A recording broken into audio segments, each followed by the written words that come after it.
Where are you? Which garden are you wandering about in, Paul? Oh, I'm Trampling people. at the Albergaria de Sao Pedro, the old monk's You house in Pedro Grande.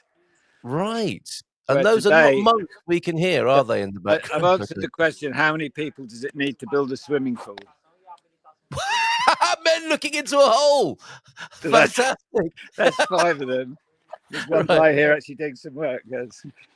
Wow. No, but it's something. I was driving around my own town yesterday, and I passed a man on a bicycle who had to stop to look into a construction site hole. What is it about that? Why do men especially like to do that? I don't know. It's the creative process. I like the destruction as well as the rebuilding. Yes. Yeah. I love demolition. It's just Okay. equally satisfying. Yes, to take down a bit of old Latin plaster and see what you can find in there. Maybe, Well, here has been going back through history, really. yes. So, Oh, yes, of course. It's archaeological, isn't it? I'm going to give you full screen just so that we can see what's going on here. Do you want to give us a little tour then of what's happening in this site? yeah, I mean, I'm in the lounge now. That used to be about 3 different rooms, but we've uncovered little Look at that. alcoves. Yeah, very nice. That were covered up probably, I don't know, 150 years ago. There were no treasures. There's one there. There's one now in one of the bedrooms here. Yeah. Where we're leaving some exposed walls. Incredible. But there was, they were little, whether they were religious or just something in a bedroom to put a candle on. Let's hope so. To light their way. Yeah. Yes. So this is a good example, actually, this room, because it's another one where originally I was brushing my head on the old wooden ceiling. It's now 5 meters high. Well, may I say, it's already got those rural properties renovation touches, has it not? Yeah, it has. Yeah, but inevitably roofs need replacing. Yeah. And this is a big roof. It's a big building, and that gives us the opportunity to go way up and just leave the main rooms with that height, which is impressive when you walk in. Yes. And can I hear in the background a plasterer? That's the familiar sound, one of the sounds and smells you get from a building site, right? Plastering. Sorry, I'll get out the noise. Plastering. He's got his float. He's got his float and trowel on the go by the sound of it. It has. Yeah, some listeners might have seen this before. Oh, it's this lovely. Is the old detailing over the front door that was from a church that was demolished in 1611. No way. So it's a very, very old building, and it was a bar downstairs. This door was a bar. Yes. And then there was a little shop up the end. There's a shop window. Oh, it's a beauty. It's a beauty. The old shop. It's now amazing. So yeah, absolutely wonderful. All great stuff, Paul. And it's a lot cooler now. So yes, of course. There's a little bit of rain in the air. I've got Mike in Miranda de Corvo complaining that their internet's affected by the rain. It's possible, isn't it? We're strictly on 4G, no fiber by us. Yeah, amazing. Yeah. Yes, the rain has come in, making it easier for your builders there. And this is, I think, we were going to have a look at some of your hidden gems today that are beautiful properties listed on your website. But this is one of your own renovations, I think. This is the one we bought last winter from the owner. Decided, she lived in Lisbon, and it's a family property. I asked it when we were doing the deed how long the family had owned it, and they sort of looked at each other and said, forever. Yes. And they must have bought it off the church in 1700s, something like that. It's quite extraordinary, the history. So that so the families now across Portugal are reluctantly releasing their properties because they don't often have the money, the will, or the know-how to bring them up to current speed. But they've seen the prices increase. So something they thought, the family valued at sort of 50 grand is now 150. So it's releasing a lot of good old stuff onto the market, which is not only that. I think you're making it easier, aren't you, when they see the beauty, the beautiful standard of your renovations and the sort of people who probably buying them and really appreciating those buildings thereafter. Well, I think it does help.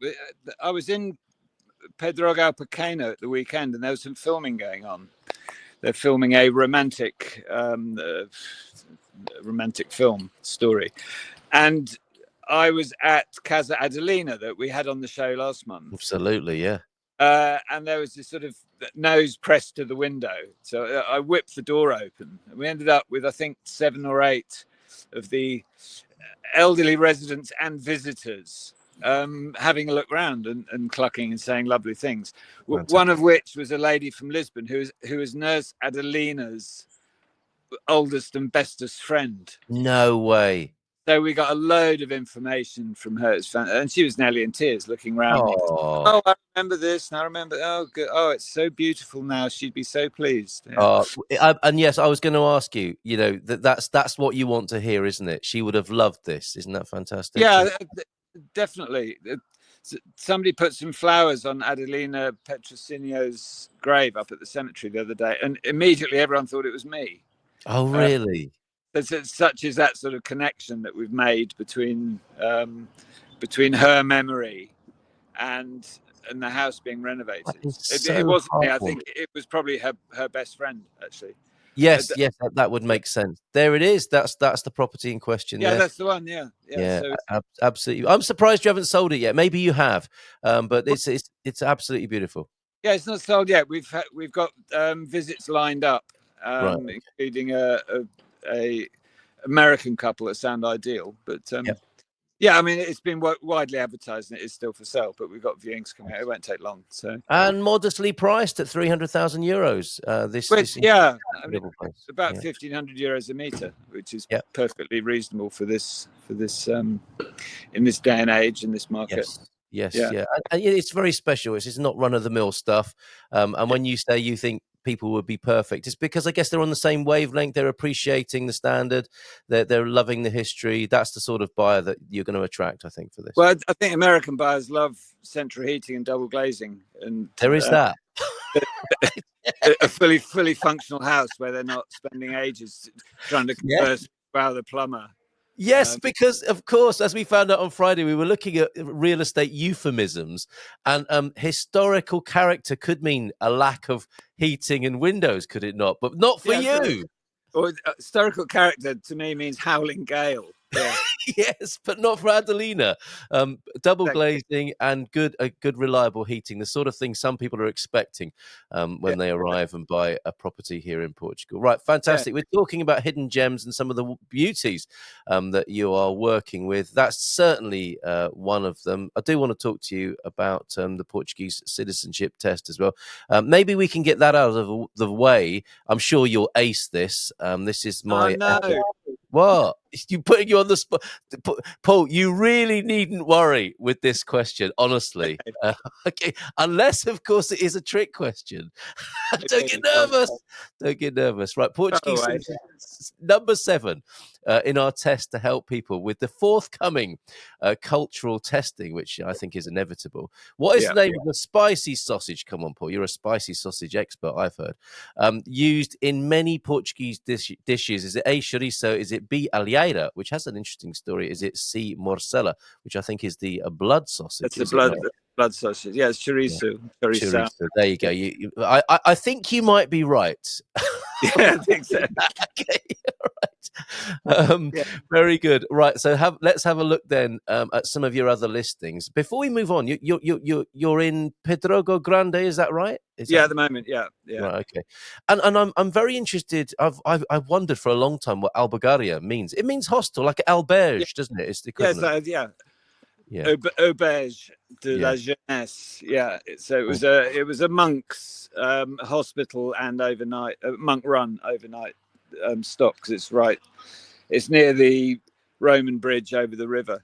Yes. So this is the first town, depending on which way you're going, if you're heading north, and coming up the river, the rather steep bank the far side. I think you'd be pleased to get your feet looked at and a nice pint of mead or whatever. So literally that vibe of needing somewhere to stay. The monks are organising overnight stays. You can get something to eat, change the horses, that sort of thing. Yeah, no, absolutely.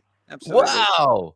Yeah. So because where I am was the edge. It's the beginning you can probably see it's the beginning of the historic centre. So you've got these 3 roads, 1, 2, and 3, Rua Rica, Misericordia, and Octubro, that all meet in Lago de Restauração. And this was the edge of the village. So if you're walking from that direction up from the river, fantastic. The Albergaria is pretty much the first building you'd get to.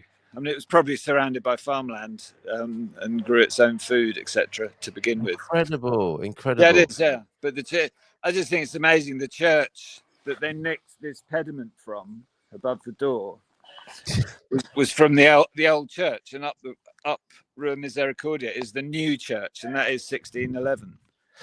That's incredible. And São Pedro, did you say? Is it now Albergaria de São Pedro? It certainly is, yeah. Good old Saint. And yet you think it might be Saint Christopher with the patron saint of travellers, but Peter, I guess, a different. Maybe he was the already installed saint of the village and locality.